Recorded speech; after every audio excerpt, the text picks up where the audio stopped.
Development Bank Institute. So. Thank you very much for inviting me today. Apologize, I have to meet Prime Minister Abe to explain about T20 of Japan. So I'm sorry I could not come to this very important meeting. So I'm going to talk about the climate finance and green finance, how to bring private sector investors into green finance. Among Asian countries, there are 4 important infrastructure needs: power, transport, telecommunication, water, and sanitation. Among these 4 kinds of infrastructures, power is the one of the largest needs in Asian countries. And in this diagram shows what kind of electricity energy each region has been depending on. Asia Pacific region, I think coal is still the majority of sources of energy, and oil. And both of them put lots of CO2s and NOx, and it is very important to bring green energy into Asia Pacific regions. In the past, it was not so easy to bring private sector finance into green finance because rate of return from green finance was very low. Suppose there are 2 assets. One is safe assets, government bond or deposits, and green finance, green bond. So suppose there are 2 instruments. Then based on utility maximization, if rate of return from green bonds are low and risks are high, nobody wants to invest. So private sector is not willing to bring their money into green finance. So it is important to increase the rate of return from green infrastructure. And then people would like to invest certain proportion of their money into infrastructure, in green infrastructure. So it is important to increase the rate of return for infrastructure investment. Then safe assets and green energy, we compare 2 assets for simplicity. Rate of return is RD, and green energy is RE. And safe assets risk is 0. But the green energy, there are lots of risks. So rate of return and risks can be classified as this box. Then we can set up first portfolio utility maximization. It depends on rate of return and risks. Rate of return is positive utility, and risks sigma t squared is negative utility. Then rate of return, there are 2 assets: deposit, which is safe assets, and green energy, E. And alpha and 1 minus alpha, the portions of their asset allocation. Then we can look at the rate of return and the risks of these 2 assets allocations. Then if we can look at the ratio which can be invested into safe assets, alpha t is a ratio which can be put it into safe assets. So if rate of return of safe asset is high, then people would like to invest into safe assets. RE is energy, rate of return from energy. And this electricity and green energy has higher rate of return, then alpha t goes down, and 1 minus alpha t, which is a portion which can be spent into green energy, will go up. So first, rate of return is very important to attract investors. Secondly, risks of these green energy. If risks had been reduced, then this means alpha t goes down, which is the share of safe assets goes down. So increase the rate of return for green energy and reducing the risks are 2 important measures to attract lots of private financing into infrastructure investment. Then next we can look at large project and community type projects. There are 2 types of green energy. One example is a very big hydro dam. This is a large project. And another one, community type green energy, is solar power and wind power. So I think there are 2 kinds of green energy. First, I would like to look at large projects. Large projects, we have to bring private sector money. Otherwise, huge amount of money is needed from government finance. They need to create budget deficits. That is why we have to bring private sector finance into green energy. However, large hydro dam and green energy is very long term. And also the rate of return is somewhat risky. So we have to look at first how to increase the rate of return from these large projects. Electricity supply will create big spillover impacts into the region.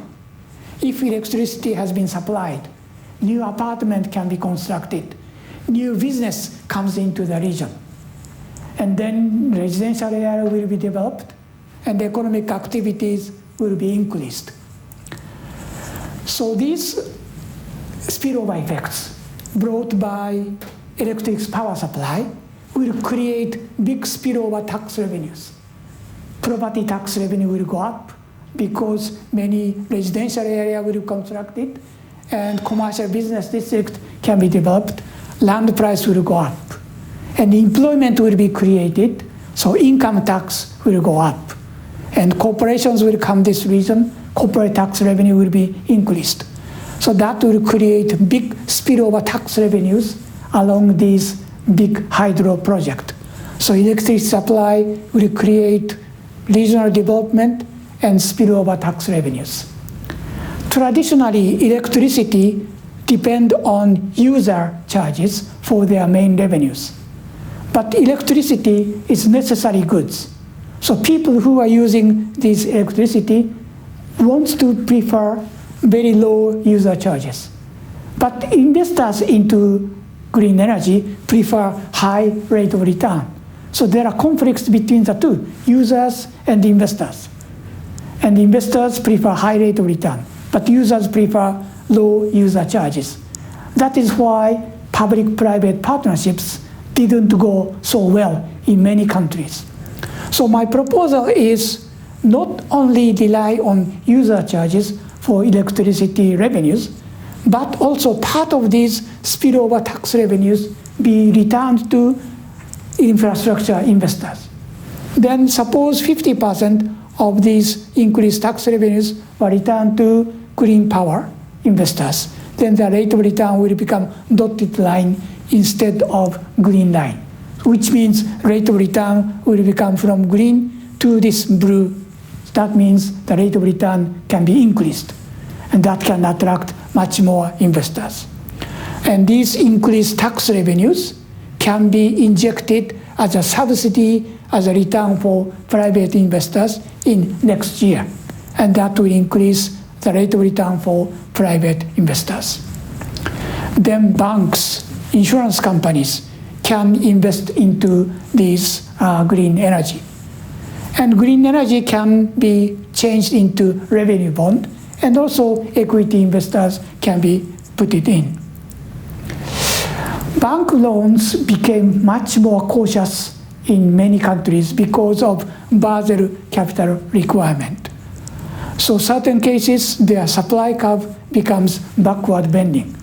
Because riskier borrowers, then banks has to keep much higher capital. So Basel capital requirement made banks very reluctant to invest into risky projects, such as these green energy. Risks are high, rate of return used to be very low. Then it is important to tax on CO2 or NOx, and then bring those tax revenues as a subsidy for green energy. And that will also increase the rate of return for green energy. So first, these infrastructure investors can receive spillover tax revenues, and also the tax on CO2 or NOx that can be brought in as a subsidy for these green energies. And green energies, I was talking about two kinds of green energies. One is big project.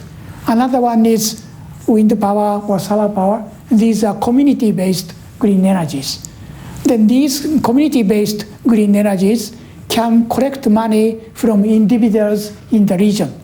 Each individual, $100, $300, this is the case of Japan, contribute their money in order to develop community-type green power infrastructures. And hometown investment trust funds is one of the ways to collect money, to put their money into green energy, which was created about 20 years ago in Japan. And hometown investment trust is different bank deposits. They are not guaranteed by deposit insurance corporations, but they can provide money to riskier infrastructure projects. But at the same time, as I mentioned, rate of return can be increased coming from tax revenues, spillover tax revenues, and that will reduce the risks of these green energy. And wind power, it is going on in many places in Japan, contributed by this hometown crowdfunding. And solar power investment has been developed in many regions by collecting money from individuals. And this is another case of solar power in one city called Ida City. And then they can provide lots of opportunities for green energies. So it is very important to increase the rate of return from these community-type infrastructure. As I mentioned, taxing on CO2, NOx, bring that tax. And also spillover tax revenues can be returned to infrastructure investors.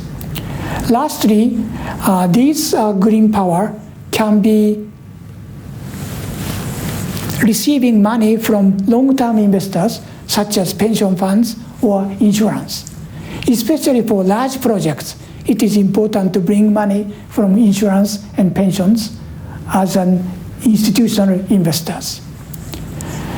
And spillover tax revenues have been increased, and then this will be returned to infrastructure investors, then their rate of return will become much higher. Then it is possible to issue the bond for these infrastructure investment in order to attract institutional investors. First several years, they are in deficits. However, spillover tax revenues can create very large revenues in the future, which can compensate for these losses. Then these infrastructure bond can be possible to be issued in large projects, such as hydro dam and so on. So I hope this method can create big opportunities from existing coal or oil to green power. So both large scale and small scales. So that's all my presentation. Thank you very much. We have some time for questions, comments from the floor. Please introduce yourself. Oh, lots of hands, good. So let me begin from here and then I'll come here. And thank you very much, the Chairman, Dr. Shankar, and all the distinguished speakers, including the video presentation. What I realize is that in this climate finance, with the World Environment Day just a few days away, and this year, of course, the theme is air pollution with the subtitle of Greening the Blue Planet. It seems to me that there is a disconnect between the age in which countless aspects of daily life are impacted by profound global interdependence on the one hand, and on the other, pronouncements from the highest levels that well-being is best sought through pursuit of narrow national interests. Similarly, contradictory is the supposition that unfettered competition could be compatible with collaborative projects and partnerships and bring about a spirit of strength and global solidarity as envisioned in the Agenda 2030 of the United Nations and other UN initiatives. So, although these are issues of critical importance, continued progress requires increasing clarity and depth of understanding about ourselves, the conditions around us. Only to the degree that our mental map of the world is accurate can we hope to chart a true course to a better future. One of the big dimensions where a lot of the world's resources are trapped is obviously the huge defense budgets. May I request you 1.7 to be a bit, trillion. may I request Yeah. you to be a bit brief? So the because, coming about the a climate very short finance. comment or a question. Yes, rather so the than- climate finance, we have addressed a number of issues, but there are also equally large areas where the world's resources are gobbled up. For instance, the defense budget. For instance, the huge subsidies that are given out even for agriculture and fossil fuels. So I think that we need to tap these areas. See, a cost of an aircraft carrier is $13 billion. So I'd like to raise this issue that we need to look into this unless that mental map is clear for us. Okay, this is Bi Hong Huan from ADB Institute. Yeah, I feel all the presentations are very interesting. So first, I'm very pleased to know that Dr. Alkar raised the issue of disclosure of emission. Actually, I feel this is very important. I mean, like phone are the very important emitter. But however, in a lot of countries, currently there is no regulation or requirement of disclosure.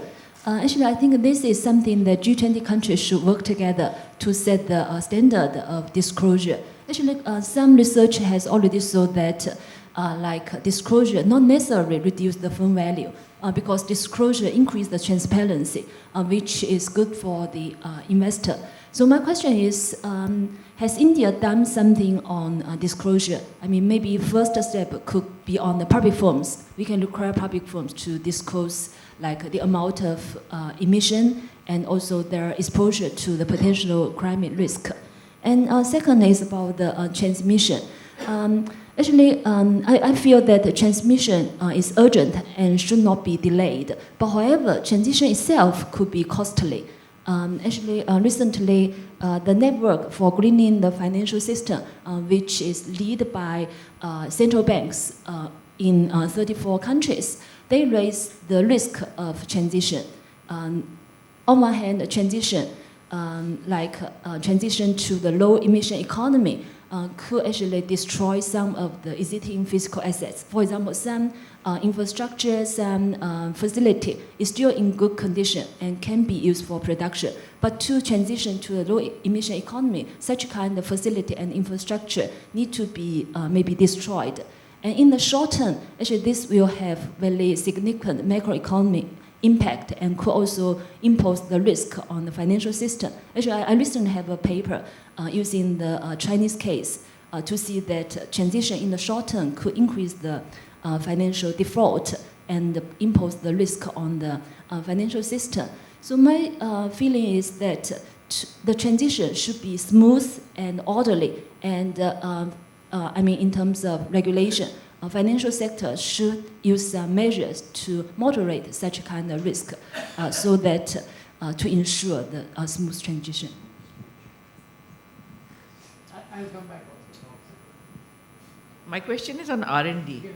Since R&D is typically country specific and also government specific, there's hardly any investments in R&D by the private or the MDBs or any other. Why is it not possible for a coalition of countries with similar technology demands? What I really had in mind was what you had raised, that these are not big ticket things. If packaging, or say something which I have seen, rainwater harvesting, none of which works in small institutions. I'm not talking of large. These are again country specific because the kind of needs that I have or a small island country has may not be there in, say, France or in the larger ones. So can there not be a coalition within governments to work together on an R&D fund specific to climate?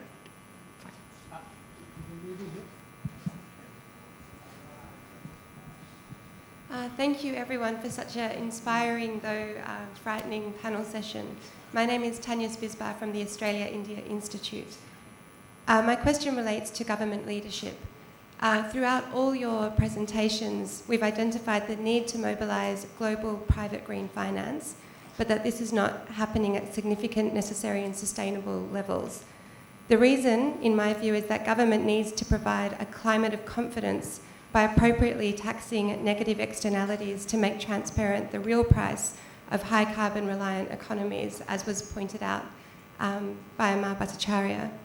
The constraints on government action and leadership, it seems, is the power and influence of fossil fuel industrialists from which government derives political power and finance, and this is true in Australia also.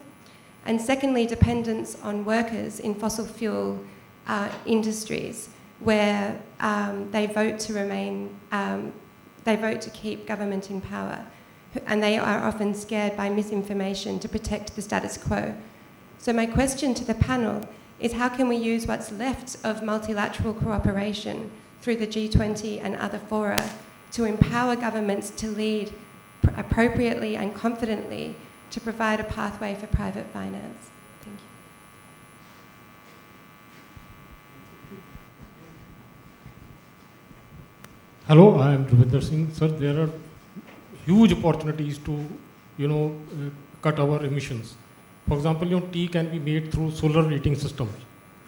Sir, solar water heating, A more precise question sir, or actually, comment. my question is that we are not promoting intellectual property. For example, in India, Madam was asking about cooperation in different countries also.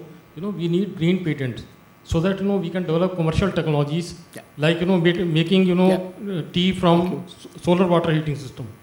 Thank you. Such kind of things. Thank you.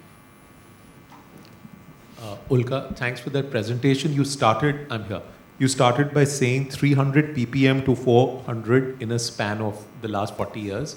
What if everybody plants a tree on the planet, 7 billion?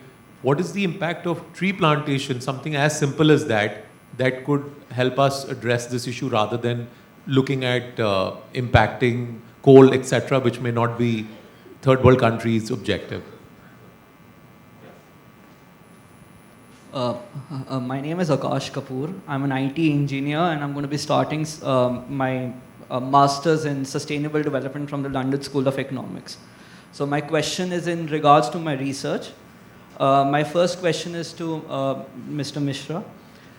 In unison with the issue related to the marine pollution, the Indian coastal water temperature has increased by 0.5 in the past couple of decades, because of which fishes have moved to deeper water and in some cases to the South Pole.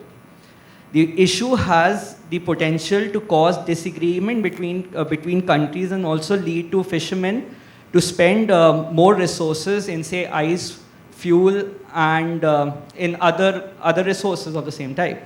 So what are the steps India is taking to tackle this issue?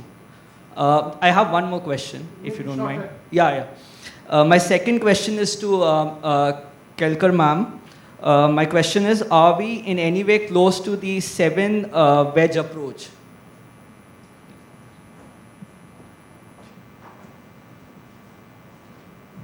My question is to Mr. Mishra. First of all, thank you very much for making very clearly the issues which are involved.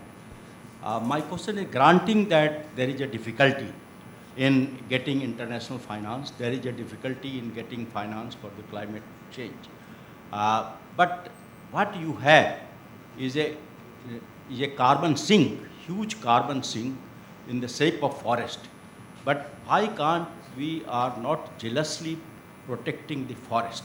In the name of creating infrastructure, what we are doing is in making inroads, large inroads into the carbon sinks, available carbon sinks. And what is required is only putting a value, market value to the services of the ecological services. If you put it, I think the things can change overnight. And the other person, the question is over. So one more hand, I think, so, right? 2 more. Okay. And these will be the last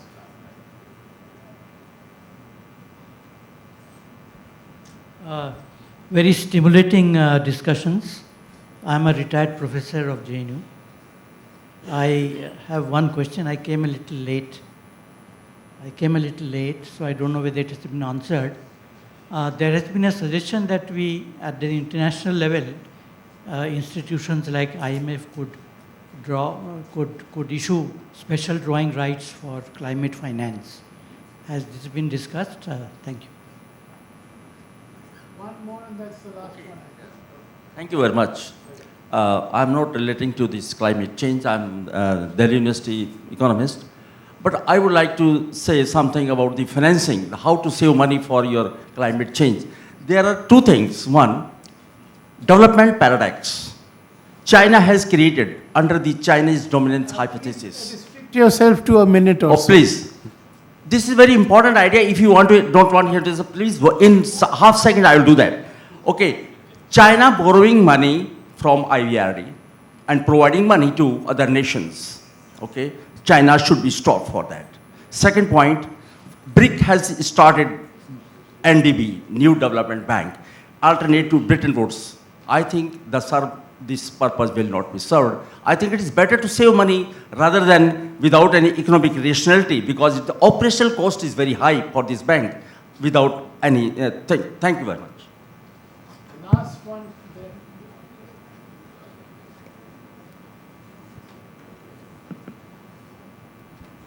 Thank you. My name is Vijay Saluja. I have been in the area of infrastructure and municipalities. Mr. Mishra said there is less injection of capital in the area of climate change. And then the presentation was that infrastructure creates value.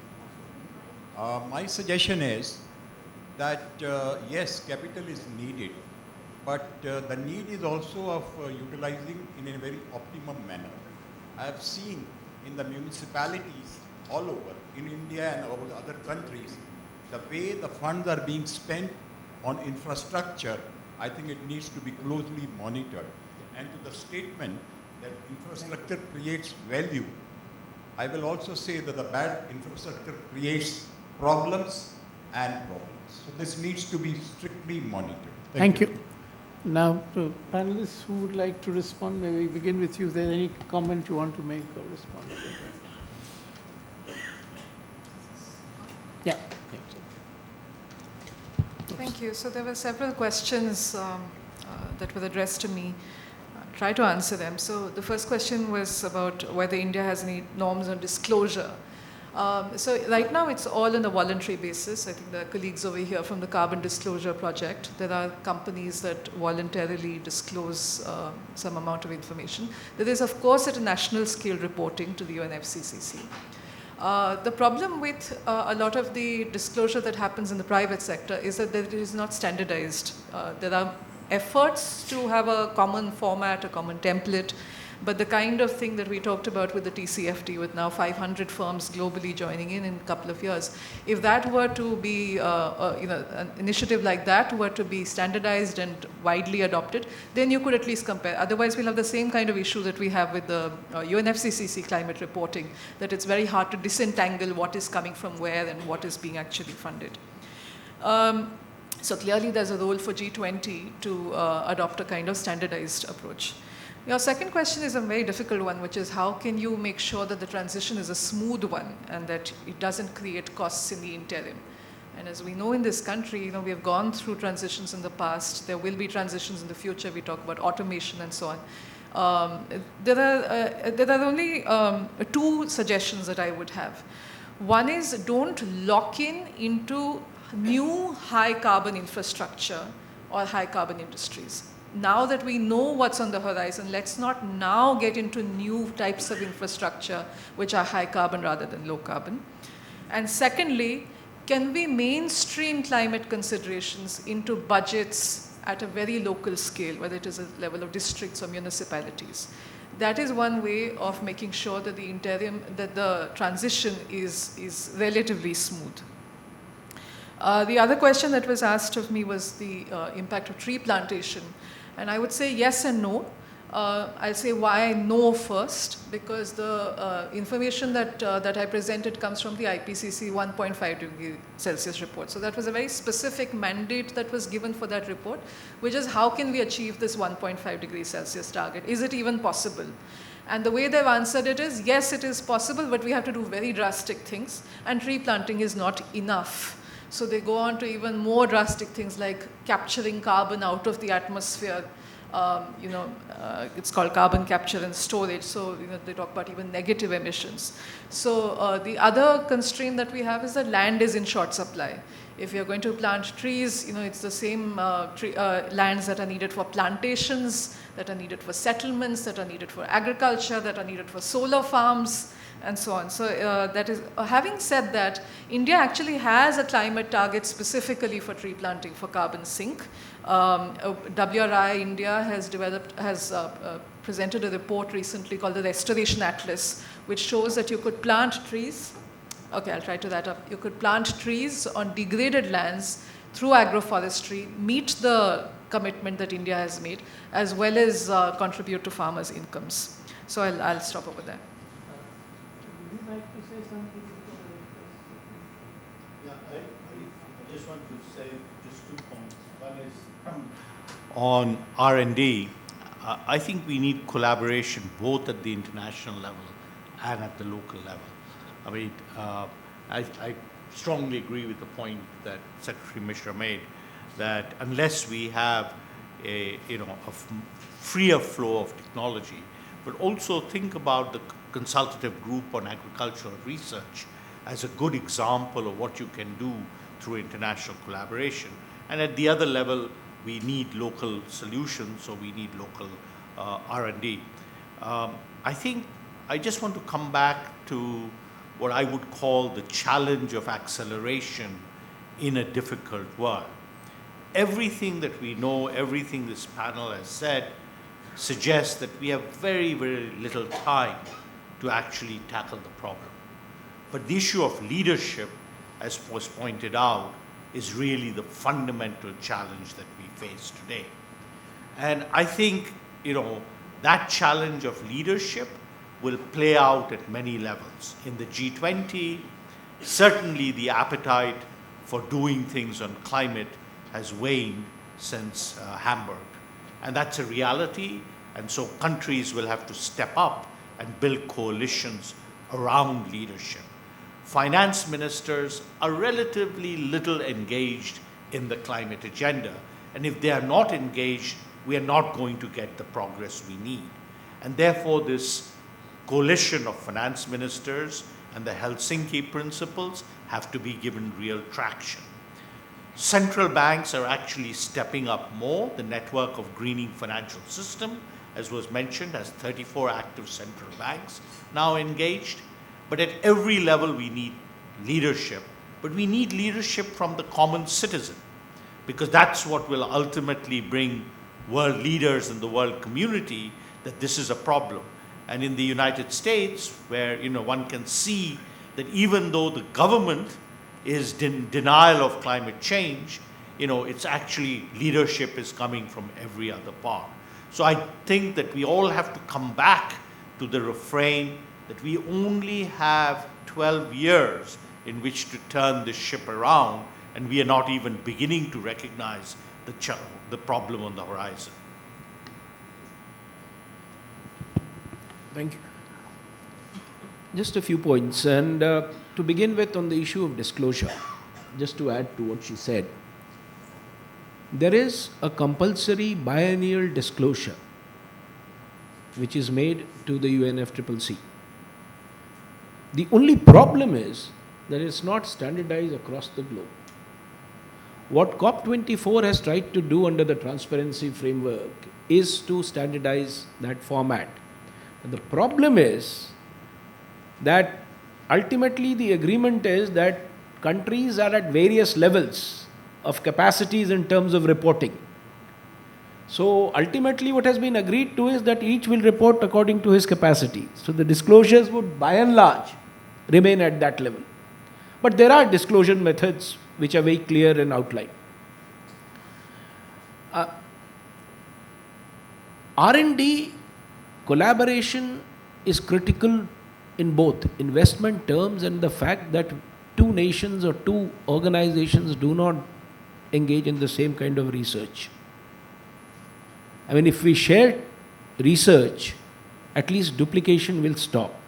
And one of the issues that is going to be discussed in the climate summit in September, which is being hosted by the UN Secretary General, is actually a global coalition on technology and research. One of the critical things that is going to be discussed there. And that is, without that, I don't think we'll be able to find a solution. And I'm absolutely right, unless we have this kind of a collaborative approach to research and development, things which are hard to abate will remain where they are.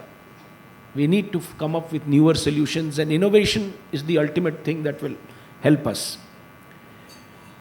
Just to add to the tree plantation thing, carbon sink is one good way, but carbon reduction is the better way. Sequestration of carbon in trees has its own limitation. For that matter, the sequestration in soil is much better and more than in trees. But how many trees can you plant? Because the total emission levels, as was mentioned, and the total plantation capacity vary. India, for example, has made a commitment of increasing the carbon sink by 2.5 to 3 billion tons of CO2 equivalent by 2030. And we are already seeing it's a daunting task. Given the population pressure, you can't increase the forest. There's been 1% increase in forests in the last so many years, about 8,000 square kilometers. And that is also not in forest because you can't increase forests. There's no land available. So it is trees outside forest which is now the new focus, which we call, by various names. You can call it agroforestry, you can call it whatever, but it is trees outside forest, which the government policy will have to facilitate in such a way that there is an incentive to go trees outside forest. Otherwise, carbon sink will not come to the level that we want it to come. There are huge issues about seas and marine issues about fishes, etc. Actually, the problems in the sea has to be tackled on land. It is not a problem of the oceans really. If there is plastic in the sea, the reduction has to be on the land.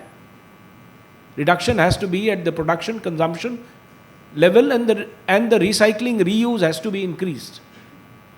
Therefore, the policies of waste management become extremely critical when we talk about seas. And if you look at India, some of our rules are outstanding, globally accepted. Now the challenge is in implementing them so that what is happening to the seas does not really happen, and the marine flora and fauna does not suffer the way it is suffering right now. One of the things that I'd like to mention is, and no matter what we say, climate is still not an agenda item in many countries and many political formations. Unless climate change becomes a political agenda, we will not be able to push it. And I think all of us need to work towards that it becomes a concern and a political agenda. Thank you. And I would just take a minute to add to what you said, that somehow there is reluctance across the world in seeing this as an immediate necessity where public money must be spent. So the main issue of cleaning the oceans, there is no way the market mechanism will clean the ocean. Governments have to find the money to spend and clean up the oceans. Once upon a time when mankind was much poorer, the US could put in money and spend a man to the moon. So why can't governments rethink and agree to start putting in real money into this challenge before mankind, and not continue to hope a carbon tax or some kind of market mechanism innovation will give us a solution. The follow-up of that is, can we not have more of government-funded R&D so that the technology is not protected under patents? Or can we have a patent protection for green patents of only 10 years rather than 20 years? So I think we need to rethink some basics. I'd end by thanking all our panelists for outstanding I think, presentations. The discussion was very stimulating, and I thank the organizers for indulging us with a little more time. Thank you.